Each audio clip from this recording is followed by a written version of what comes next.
ওকে, আসসালামু আলাইকুম। আমরা পার্ট 2 এ চলে আসলাম। শুরুতে আমরা প্রতিফলন আলো নিয়ে বা আলোর কিছু ধর্ম নিয়ে আলোচনা করেছিলাম, সামান্য কিছু, যেখান থেকে তোমরা কিছু এমসিকিউ হলে পেতে পারো। এখন আমরা আলোচনা করবো মূল বক্তব্য, আলোর প্রতিফলন।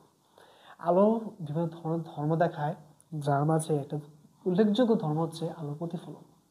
তাহলে আলোর প্রতিফলন যেটা করে, যে ধরো একটা তল, তল বলতে আমি বোর্ডটাকে বোঝাতে পারি, অথবা আমার যে দেয়াল আছে দেয়ালটাকে একটা তল হিসেবে বলতে পারি। এই একটা তল, সমতল।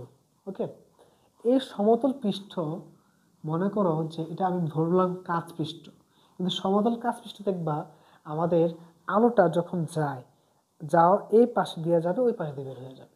তো এই সমতল পৃষ্ঠকে আমরা দর্পণে বা আয়নাতে পরিণত করার জন্য দর্পণের পিছনে বা আয়নার পিছন দিকে, ধর এটা আয়না, তুমি এইদিকে আমার চেহারা দেখতে পারবা, কিন্তু আমি যদি এদিকে পাড়া লাগাই দিই, পাড়া মনে হচ্ছে একটা প্রলেপ লাগাই দেবো, সেটা রূপা দিয়ে লাগানো হয় বা পাড়া লাগানো হয়, সিলভারিং করা হয়, এদিকে লাগিয়ে দিলে আলোটা আসবে, এসে এখান থেকে আবার প্রতিফলিত হতে পারবে উজ্জ্বল কিছু একটা।